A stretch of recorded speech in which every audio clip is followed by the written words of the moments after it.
Welcome, everybody, to the Hounds podcast. This is your home for field trialing and deer dog hunting.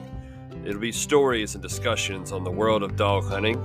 So let's drop the gate, cast your hounds, and get ready for another episode of the Hounds podcast.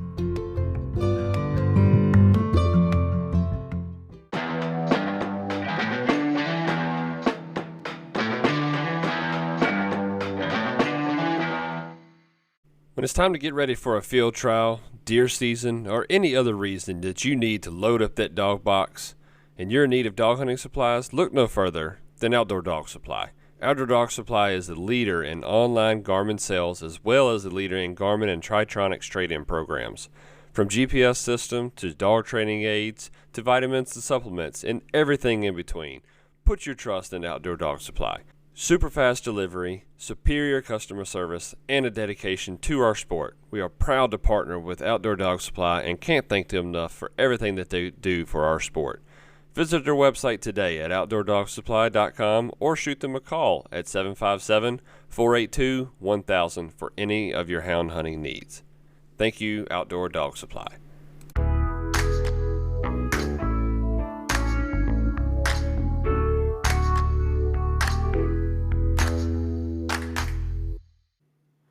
Welcome, everybody, to the Hounds podcast. On this episode, we'll be flying solo tonight. I have kind of gotten a little behind on my recordings. I do apologize for that.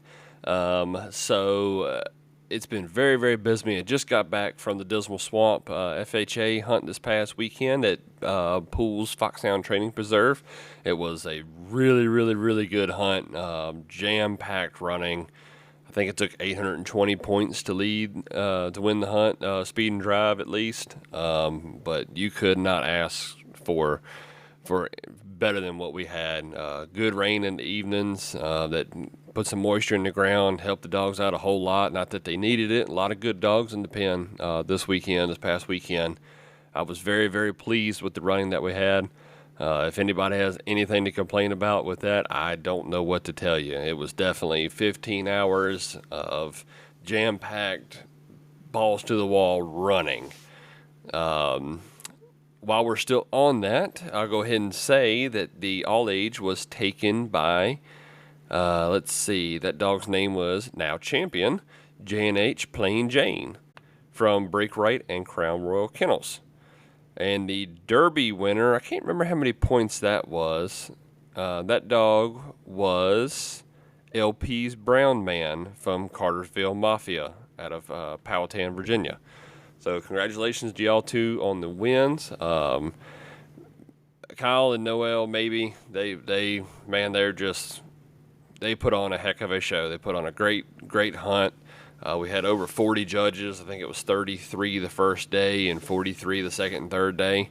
You can't ask for better than that to cover the pen on a 3-day. And Eddie Morris, Master Hounds, great Master Hounds, did a phenomenal job. And of course, Amy Adams was on the computer doing the scores. She did an amazing job as always.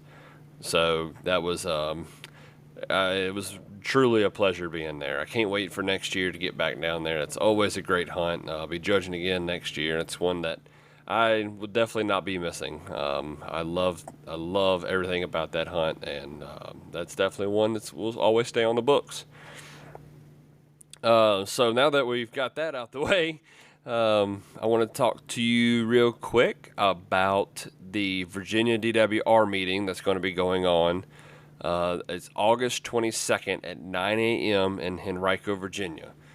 They will be going over the results from the public comment section on the two open regulations that they had, the one being the requirement of GPS collars and the other being the hound dog trespass. So more specifically for deer and bear dogs. It was a huge regulation that's being tried to put in. I have high hopes for it. We had, I didn't count the collar one, but in the hound dog trespass open public comment section, there was 1,220 comments made. Only 28 of those were against us. 28 comments supported the bill.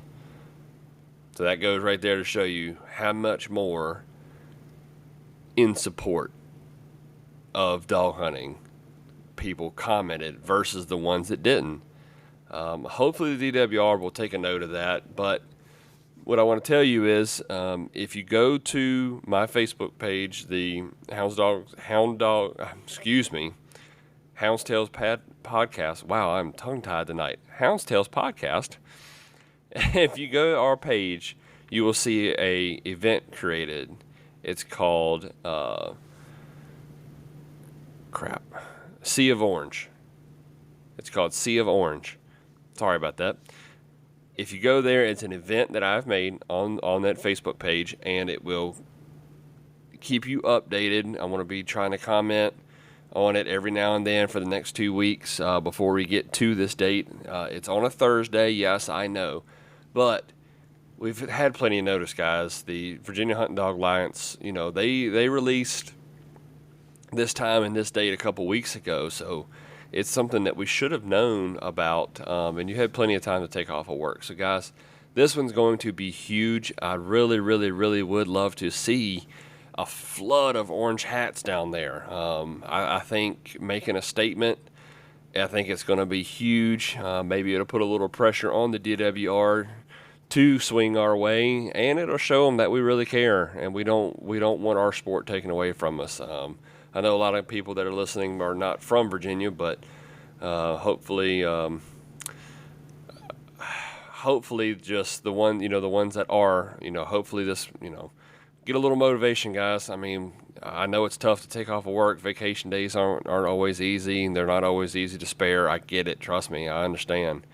But this one could be huge, and really all efforts should be made. So to stay informed on the August 22nd meeting, either follow that event page. I'm going to be trying to post as much as I can about it on my personal page and on the Hounds Tales podcast page.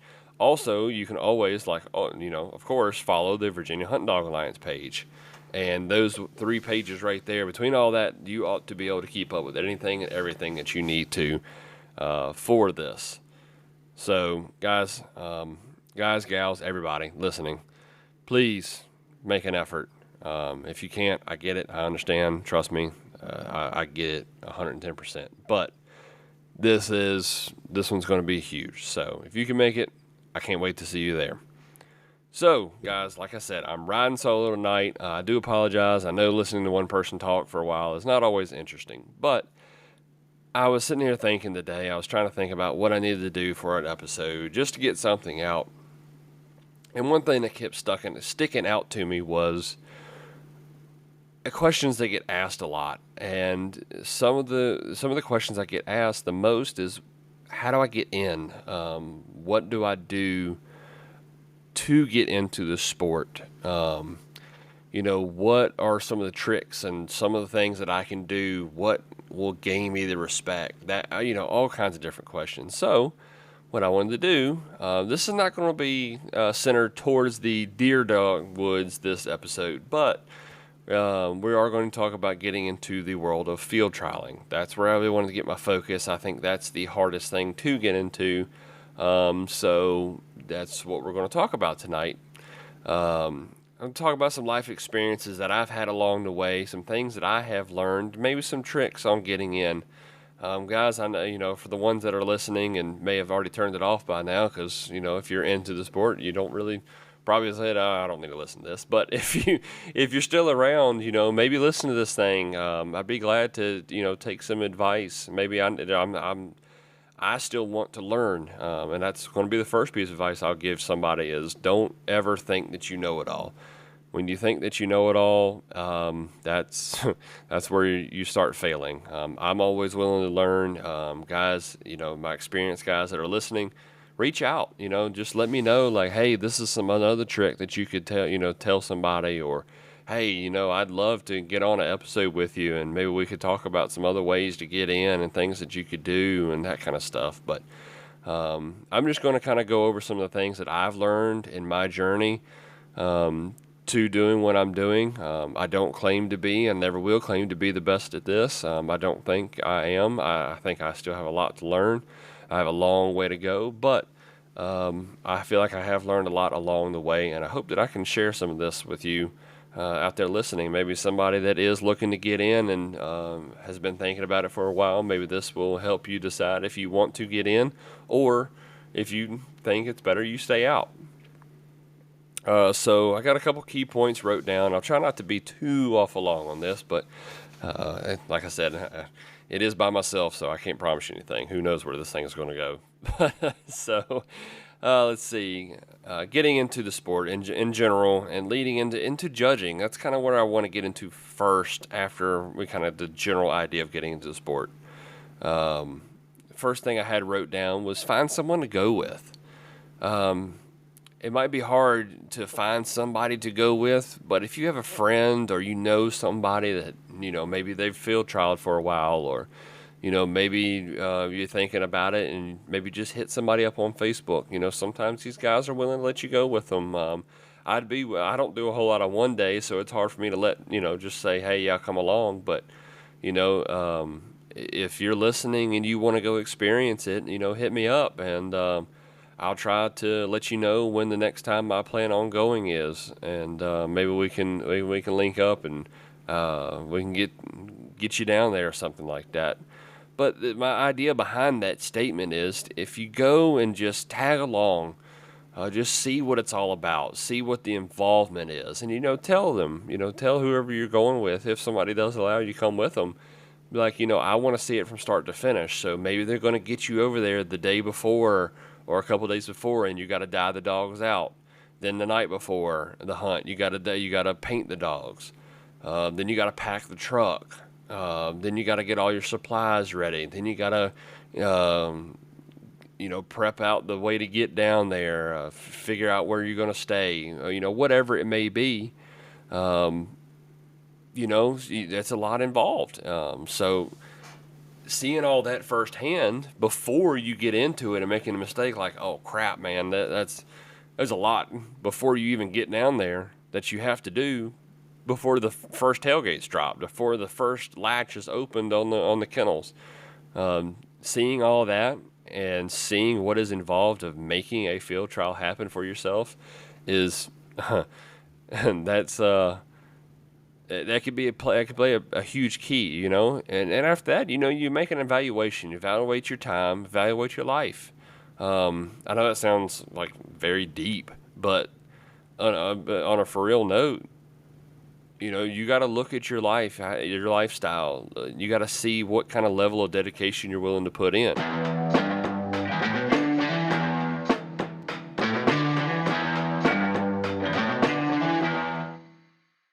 The Hounds podcast is proud to partner with Cajun Lights, who have jumped on board to support the field trialing community. Do you have nighttime field trials? Pleasure running at night? When you need to catch that next crossing at night, put your trust in Cajun Lights. Cajun Lights is a made-in-America product out of North Carolina who has been in business for over 25 years. These are cap-style and bucket hat headlamps to free up that extra hand for your voice recorder or your GPS. Whether it's the Cajun Micro Gator for those late-night feeds, the cost-efficient Cajun Bayou for pleasure running, or the top-level Cajun Blinder for field trials, never miss a thing with these amazing lights. All the lights come with a 2-year warranty and a lifetime labor warranty. These guys are excited to get into our sport, ladies and gentlemen, so be sure, if you see me at hunt, come ask me about them. I'll have one of each style on hand ready to show you. You can visit their website at CajunLights.com, and their phone number is 888-773-3080. Thank you, Cajun Lights, for coming on board with the Hounds Tales podcast. Now let's get back to the show.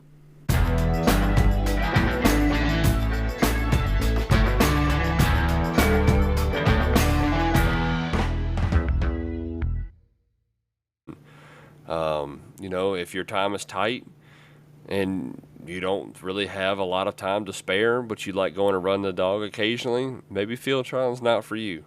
I try not to discourage anybody from getting in and trying it, but this is not a sport to just run a dog once a month and then go to a hunt and think that you're going to do something, you're going to get burnt out on it. If you want to hang out with people and run dogs and listen to hound music, then either, learn about judging. We'll get into that here in a little bit, but or just stay in the deer woods and go listen. It's cheaper, it's easier, and there's no pressure. You can go do it when you want to, and it's more fair to the dogs. It's not fair to yourself and the dogs if you don't have the time to train these dogs properly, condition these dogs properly, and decide that you want to go run a 4 or 5 hour hunt and expect that dog to compete. For one, you're going to, it's potentially going to hurt the dog. And secondly, you're going to be so aggravated that you're not doing well because you're going against dogs that are conditioned and are in better shape. Maybe once in a blue moon you might luck up and take an out of shape dog to some random pen and get lucky and slip him in the top 20. But, other than that, you're going to have to accept the fact that if you're not going and doing all this all the time, that more than likely you're probably going to get your butt smoked. So really, you just got to figure out, where you're at with it. Look at your time. If you do decide to get in, maybe one or two dogs is where you need to be, and that's not a problem. There's nothing wrong with that. There's nothing in this sport that says you have to have 20 field trial dogs and cycle these things in and out. If you're the guy that wants to get one or two dogs and go hunt them when you can, keep them conditioned, look at, plan accordingly, condition your dogs, and go to one or two hunts a year. That's fine. There's nothing wrong with that. Or if you have plenty of time to spend the time and the money on a 3-day dogs and 3-day world, and you want to breed and run cycles and buy broods and all that kind of stuff, then go for it. There's something I was taught when I got in, and it kind of picked up on, was the 3 F's in the sport. I know it sounds kind of weird, but there's 3 F's that I look at. And you got to really consider all these when you're getting ready to get in: family, funds, and function. Start with family. If you got kids, if you got a wife, you need to make sure that your family is ready to take this journey with you. This is something that, I'll be honest, me and my wife, when I got into it, I wasn't into the field trialing, so it was definitely an abrupt change, and God love her, and I'm glad she puts up with me and my craziness. But once she finally got used to it, she come on around to it, but it definitely took a toll on us for a little bit, but that's something that you got to make sure that you and your family are willing to tackle. If your wife or husband wants to go out and do this together, that's perfect. That's awesome. That's great. Hats off to y'all. That's amazing. If they're not, then they need to be willing to be without you for, if you get into the 3-day world, days at a time, depending on where you're going. That's just, it's a big step. It's a big leap. It's a lot involved with it. Not only with your family, with your funds. Stuff's not cheap, guys. Look at dog food. What's the average bag of dog food nowadays? Anywhere from, 30 to 50, 60 bucks a bag. And, you get into, multiple dogs. You're going through 1 or 2 of those a week. Entry fees for these hunts. You're hard pressed to find one. You get your 1 days somewhere in the $40 a dog range, and you get your multi days or your big money hunts that are $100, $200, $300 a dog. It ain't easy to try to field a bunch of dogs and do it that way. So you got to make sure your funds, and that's not including the gas, food, hotels, other travel expenses, medicines, medications, wraps, vets, shots, all that kind of stuff, guys. There's a lot of money that goes into this thing that you need to make sure that you're ready for. If you're not ready financially to back these dogs, then you're better off not getting the dogs. It's not fair to you. It's not fair to the dogs. You never know. It's tough. I've been there before. Where something happens to a dog, and you got to rip out the credit card to go take him to the vet. You just need to have some kind of source to be ready to make sure that you can take care of that dog as it needs to be taken care of if something happens. Not only including, going to a hunt, make sure you got money to go to hunts and go pleasure run and that kind of stuff. But you got to think about the negative side too. If something happens to that dog, you need to be on the ready as the owner to take care of that dog how it's supposed to be. And then function. And what I mean by that is the time. Especially when you get into the 3-day world. I mean, you're talking about running at least once a week for multiple hours. You're gone a lot. You need to be able to take off of work. Some of these 3-day hunts are still Thursday, Friday, Saturday. So you're taking 2 days off of work to go, probably 3 days off of work to go to a hunt. And these Friday, Saturday, Sunday, if you're traveling you're going to take at least half a day on Thursday to probably, at the bare minimum, to go travel and get to this hunt. Also thinking about, like I said before, when we're talking about the family stuff, you're going to have to dedicate, if you're taking 5 dogs to a hunt and you don't want to run jackets, then guess what? You have to dye 5 dogs. So there's 2 hours, 3 hours of one evening. Then after you get them set and dyed, then the night before the hunt, you got to pack up the truck, got to pack up all the stuff, get ready, get prepped, make sure your dogs are right. Oh yeah, then you got to paint the numbers. So you got to take, if you're taking 5, you got to paint 5 dogs. So there's an extra maybe hour and a half, 2 hours, depending on the time of the year and drying. Or maybe you got to get jackets, get jackets made, whoever you want to get to make your jackets, that kind of stuff. So it's a lot of hours to put into it. Just make sure you have the ability, the time to not only do that stuff, but take care of your dogs the way they need to be taken care of. Conditioning, running, eating, medications, worming, all that kind of stuff, guys. Just make sure you're ready for it before you get into this thing. So that's my pre-advice. Then getting into the field, I'm going to start with the judging side, guys. I grew up in the deer woods. I'm trying to say this without sounding braggy, but I know what I want to look for in a deer dog. I know what I want out of a dog to make sure he is the best deer dog that I can put out there in the woods. Been doing it since I was knee-high to a duck, and I feel like I know what to look for in a dog to go deer hunting. I know what way to judge a dog out there. Then you go into the fox pen, and holy crap, I'm telling you, that was probably the biggest transition I've ever had, was looking at a dog in the deer woods and thinking, man, that's a great dog. I would hang a collar on that any day. To taking that mentality and going into a fox pen, and probably you're not going to hang the collar on that same dog. I'm not saying you won't, but depending on what kind of dogs you're raised on, it may be a rough swing, a big swing to what you were used to and the things that they can do.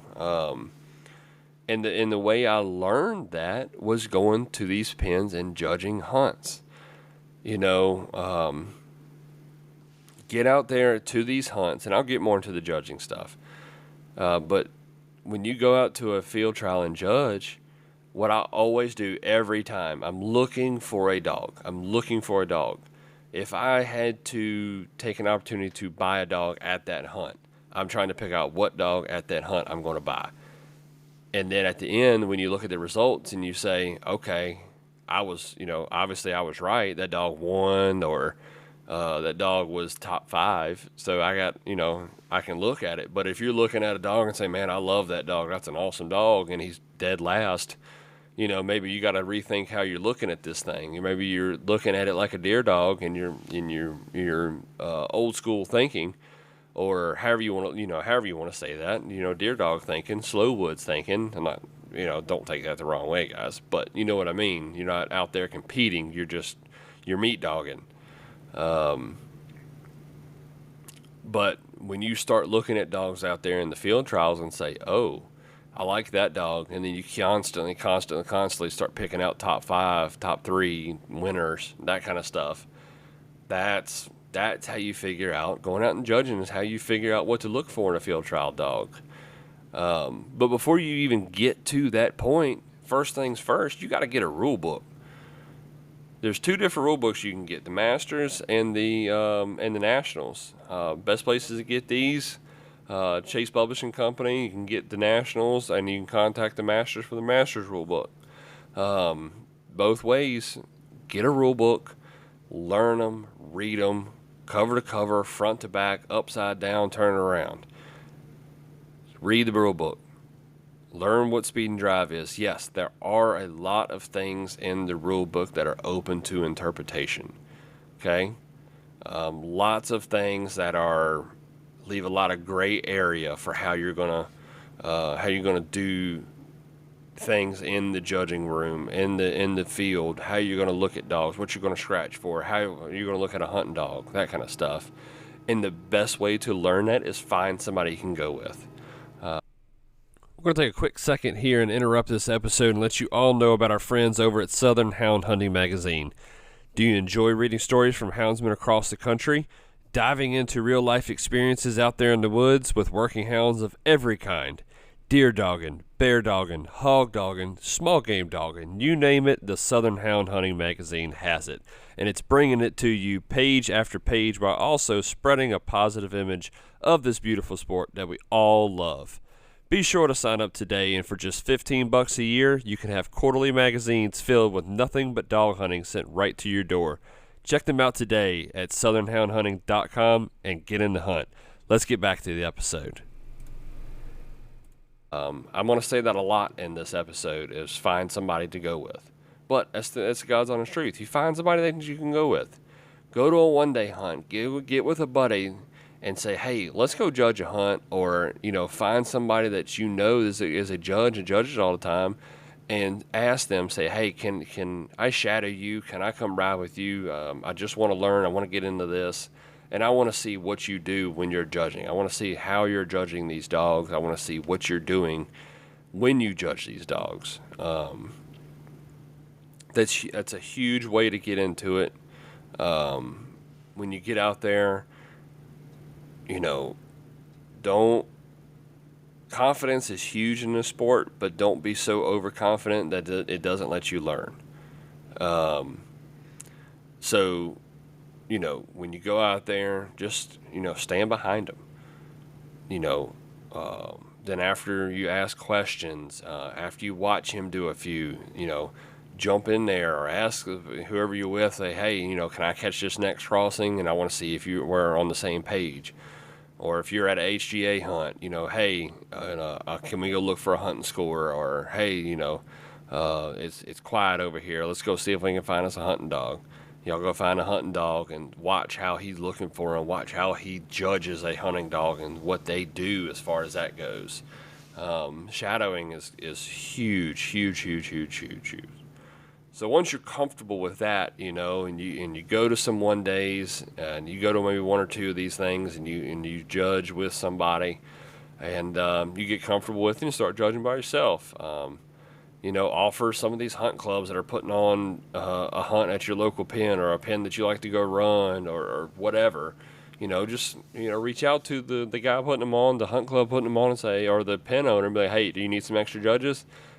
I can almost guarantee you, especially on these speed and drive hunts, they're not going to turn you down. Reach out to them and tell them, say, hey, I'd like to come judge. I'm trying to, get some more experience. Yep, sure, come on. Then, that also gives you the opportunity to maybe see some things. Maybe you're at a speed and drive hunt, the burn is kind of broke down, so you can kind of take that time and go out there and look for a hunting dog. You might get lucky and you might follow a hunting dog and see what the hunting dog's doing, and he might pick up and jump a piece of game, and, then you can get into speed and driving again. But you get plenty of opportunity to see some things, learn some things, understand how things are done and what to look for. Then confidence is key when you're judging, guys. But make sure what you're being confident in is also correct. If you have any questions when you're out there, the Master Hounds is supposed to be able to answer those questions. I know sometimes, especially one days, you may not even have a Master Hounds. Or if you do, it's the guy that put on the hunt in the first place. But either way, it doesn't matter, reach out to that guy. Or if you have somebody that you can call real quick and you can ask, don't hesitate. Call that person, ask them. It's better for the dog in the hunt to not give a dog something than to give a dog something that he doesn't deserve. Whether that be a scratch, whether that be a hunting and trailing, you're better off to err on the side of caution, give the dog the benefit of the doubt, give yourself the benefit of the doubt, and either, if you think it's a hunting score, but you're not 100% sure, instead of affecting that whole hunt, don't give that hunting score. If you see a dog doing something wrong, and you're not 100% sure if that's by the books wrong, or if that's even wrong what he's doing, maybe you missaw it, maybe you didn't have quite the understanding of what it was supposed to be, you're better off to not scratch it. If the dog is doing something wrong or right, it's a good chance that another judge is going to see it and take care of it for you, so you won't be the only one to see that. Now, I know that's not always the case. I know that a lot of times, especially on hunting scores and some of these other, scratches and stuff like that, that you might be the only person to see it. But for the dog's sake, for the hunt's sake, I'd much rather see that dog walk away with not being scratched or not getting a hunting and trailing score than and not really affect but so much. Then, only affecting the one dog. Really, it's only affecting the one dog. Then that dog getting scratched when it probably should have won the hunt. Or that dog getting a hunting and trailing score and it was the only one given of the whole hunt. You just completely changed the name of the game. Like I said, confidence is key, but asking questions is even a more priority. So after you get your feet wet, you're wanting to, and this is if you want to take that next step. See if you can get into the 3-day world. Find you a 3-day FHA that's willing to let you come shadow another judge. You will see that the jump from the 1-day speed and drive to a 3-day is huge. I mean, anywhere from the meeting before the hunt to the scratches after, the hunting and trailing scores after, how everything's taken up, how everything is done. And plus, the cost of making the right calls at a 3-day hunt over a simple, 1-day speed and drive hunt is huge. I mean, you're talking. Now, don't get me wrong. I know there's big time 1-day hunts out there, but if you're talking about a hunt club hunt that's giving away a collar, or plaques, nothing wrong with that. I'm all about it. Hunt's a hunt. Do what you want to do. I'm not degrading anything, but what I am saying that is, if you're making a champion in the 3-day hunt, that's big implications. That's something that's going to follow that dog on its registry for the rest of its life, versus something that the guys just get over, by the end of the next week. But shadow somebody, and then, after you pick it up, after you've done it, after you get the good hang of it, and like I said, don't be afraid to ask questions. You can always ask Master Hounds questions about what you've seen, about if this is the right call, and what you think. That is the Master Hound's job, is to be able to help people with decisions and stuff like that. Not that the Master Hounds is allowed to change the outcome of a hunt, but the Master Hounds should be allowed to help with making decisions, or help people go the right way without making them, how do I say this?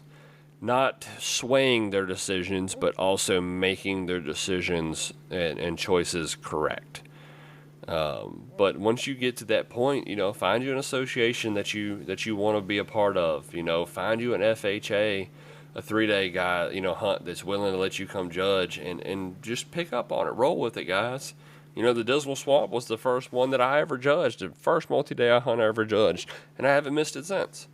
I'm on the board for it now, and I will not miss that hunt. I give Bowieville a hard time every year, tell them I want to run it, but I will not miss judging that hunt. I absolutely love going down there and being a part of that organization, and it's a great hunt to be a part of, and I can't wait to do it again next year, like I said earlier. But that's kind of my play into getting into the judges side. So now, honestly, the hardest part is building your kennel up. This 100%. This is the hardest part, and there's a few reasons why. First, dogs. Buying dogs is not, getting into dogs is not always easy. It's not impossible, but it's not easy and it's not cheap. And the reason why is a lot of times the well-bred dogs are bred to keep, not always bred to sell. If I'm breeding something, I don't want to get rid of. I don't want to get rid of them. I've bred them for a reason. There's a reason that I bred these dogs. I've worked hard to get these dogs in my kennels and gone and made choices and done things. I don't want to get rid of them. When you get rid of a puppy, you're taking the chance on potentially selling your champion. So that's that's just something you gotta understand getting into this is.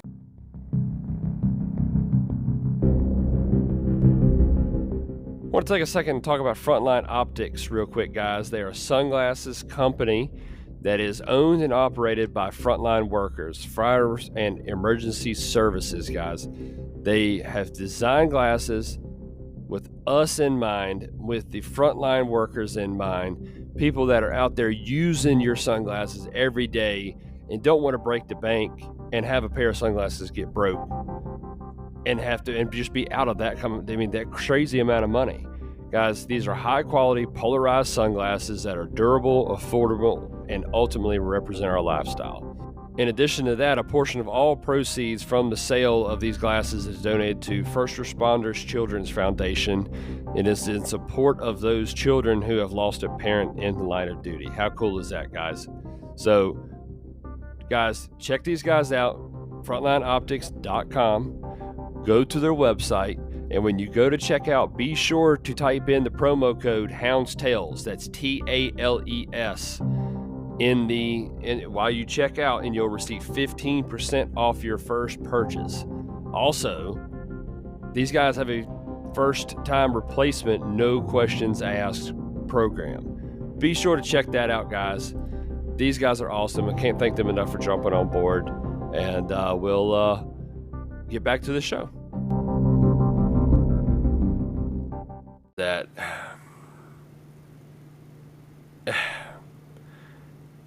I hate. I don't want to scare anybody away, but you just have to have that understanding that getting into this is not going to be easy when you're going to buy dogs. These are not just grade dogs that we're talking about here. They're not deer dogs. They're not Billy Bob's dogs from your hunting club that he gives away for free. You're going to have to be ready to spend some money on these things. These things are not, free 99 dogs and, I'll give you $50, and expect to go out there and win a hunt. Yeah, it may run. It may make some beautiful hound music, but if you're going out there and you're getting in the sport, you obviously want to win.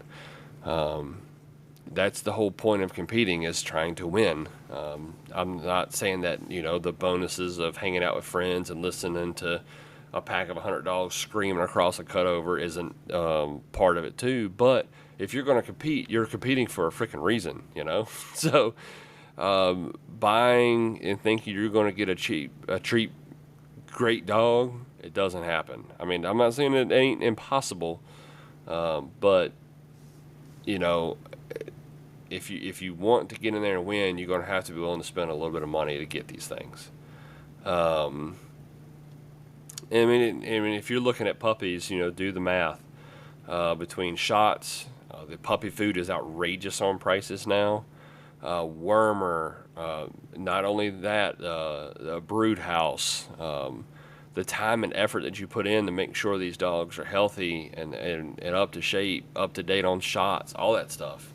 It's all important. It's all stuff that you got to be on the up and ready to do as a breeder, and then after you do all the math and add it all up, I mean, you got to think about it. You're probably looking, I'd say you're easily with food for, a couple of weeks and the mama and all that stuff. I mean, you're probably looking at quite a bit of money that you're wrapping up in this thing. So when you're selling a puppy for $200 or $300 a piece, it's not being greedy. It's just trying to get a little bit kickback from all the work, all the money that you spent in these puppies. And I think a $200 or $300 puppy is getting to the point where it's about worth it. I mean, inflation sucks, but it's whatever. And then running dogs, those dogs have been fed for months and months and months and months and months, or a year or two. You got to think about that, and a lot of effort's been put in this thing. So, sometimes a really, really good dog's got a comma in that price, and you just got to be ready for that. You're not going to go out here and spend $100 on a dog. And, I mean, you might. Don't get me wrong, you might, but, nobody's going to sell you a winning dog for $100. You might get lucky, but chances are the dog didn't suit them. And it might suit you better. You may go out there and grab a bunch of top tens. I mean, heck, my first dog, I called him Saber, Saber, yeah, like a lightsaber. Yes, I know, Star Wars nerd, blah blah blah, whatever. But that dog I actually bought from one of my best friends, and now he's a running partner of mine, MJ Hamlet. And I needed a field trial dog. I needed something to get me in. He was a B&B's Loot and a Champion Little Muse Harley. Very well bred up dog, great dog, but the dog had got hurt. He had pulled a muscle in his back when he was young. And we just, MJ said, hey, I only multi-day hunt. That dog's not going to make it 3 days. And I was just getting in, so I was just 1 day in. I had no intentions on, or had no idea I was going to get into 3-day world. So I was like, yeah, I'll come get it. I think I paid $100 for it, maybe $150 for it. So I came and got him, and I think I placed that dog. I'd have to go back and look at his stats again, but I think I placed that dog 15 times in like 7 or 8 different pens. He had a great career. He was an excellent one-day dog. He finished second. I mean, anywhere from, he never won a hunt, never could get him to win a freaking hunt, but he did. He was all over the place, top from second all the way to 20th. But he placed a bunch for me. He was a great dog, and I got very lucky. Never bred him, but that's still an option on the table. But that's the situation that I found. I got lucky and was able to do something like that. Maybe you'll get lucky and find the dog that somebody thinks that, hey, I don't, it's bred up right. It just won't make the 3-day world. Maybe that can be your foot in the door on getting into the dogs, or, keep your eye out, make some friends, find some people that are, winning hunts, and try to latch on to somebody and just say, hey, I'm willing to buy a puppy, right off the tit. And once it gets off the tit and ready to be sold, See about buying it. Seeing about buying a puppy. Be willing to spend a little money and be patient. So that kind of leads me into the next, spot that I had wrote down. There's 2 options. Option 1, like I just said, is the puppy route. This process is a lot longer, but the good thing about it is, and this relates back to the beginning of the episode, you can take and be judging and watching dogs in the field and helping somebody, helping associations, learning while this puppy is growing. And then by the time he's old enough to start running and breaking, gets to the break-in pen, then you know what you're looking for. You know what to look for when this dog gets to moving. Then you really get to learn what you're looking for. Option 2, like I said, is buy a running dog. This one's instant. This one is when you get that dog and give pleasure running or go to a hunt, you're going to know what you got. You're going to know whether you got a mislabeled, overpromise, underdeliver style dog, or you paid good money and you got the dog that you're supposed to get. But don't be afraid to spend a little cash. Get a good dog and help that start your breeding program. Finding a good female is huge. That's the hardest part for me. I hate females, so but finding a good female that has the potential to produce you something, that's where it's at. But I will say, no matter what option you decide to go, my start off in the 1 days. Jumping straight in the 3-day world is a big mistake. Get your feet wet. Make sure you learn something at these 1 days. Gain some experience. Learn what a dog is. Learn about yourself. Learn about the dog. If you and the dog can go for more than 3 days, more than a day, then even then, if you want to get into the 3-day world, try to find somebody to go with. I know I keep saying that, and it's a shadow thing again, but go to 3-day. You're talking 3 days of work after you get there. That's not including all the build-up. So, offer to help with a friend. Offer to go, see what it's all about, learn some things, learn some tricks, learn some habits, learn some different things, watch how it's done, and then say, yeah, this is it right here, or hell no, I'm not going and doing that. That's too much work. Do what suits you best. Nobody's going to hold your hand the entire time. Nobody's going to do that for you, but, you could at least go and watch. Even if you just showed up to a multi-day hunt and kind of just introduce yourself to people, ask some questions, find out where you fit, and that kind of thing. So you'll be surprised at what you pick up just going to help and watch. The Hounds Tales podcast has teamed up with First Form Outdoors to get behind the hunters. Yes, that's right, the hunters. We as houndsmen put so much focus on our dogs that sometimes we forget to focus on our own selves and our health. Whether you're in the woods racing to get in front of that big buck chase or in the wire for 5 hours catching crossings up and down the path, we are constantly draining our bodies all day long. First Form offers energy drinks, hydration products, protein snacks, and other supplements to get us back up and going while we are doing what we love. Show yourself some love and visit firstform.com, and that's the number 1, STPHORM.com to check these guys out. And from here on out, at all hunts, I will have products available for purchase. If you have any requests that you see when you visit firstform.com, feel free to contact me and place an order, and we'll make that happen. Now, back to the episode. And right here at the end, I'm gonna leave everybody with 2 last pieces of advice, guys. The first one is find your lane, stay in your lane, and let your lane make you happy. If you want to go and chase putting the champion in front of a dog's name or multiple dogs' name, then go for it. If you want to chase 1-day clocks, go for it. If you want to go puppy hunting, go for it.